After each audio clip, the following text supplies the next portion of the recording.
যাবেন না, নামাজ না পড়ে কেউ যাবেন না। দ্বিতীয় জামাতের ইমামতি করবেন আম্মাদ মধ্যপাড়া আলমগীর সাহেব।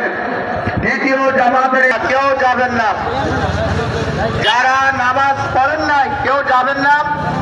আপনারা অপেক্ষা করুন, দ্বিতীয় জামাত শুরু হবে সকাল 9টায়। আল্লাহর বান্দারা নামাজ শেষ করছে।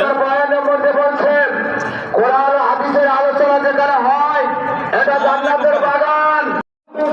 আমরা ঈদের নামাজ শেষ করলাম। নামাজ শেষ করে সব আল্লাহর বান্দারা ঈদের নামাজ পড়ে এখন যার যার বাড়ির উদ্দেশ্যে রওনা দিতেছে। তো সবাইকে জানাই ঈদ মুবারক। ঈদ সবার জন্য আনন্দ বয়ে আনুক। সবাইকে বলো ঈদ মুবারক। ঈদ মুবারক। ঠিক আছে, সবাই ভালো থাকবেন। আপনাদের জন্য আরও নতুন নতুন ভিডিও আসবে।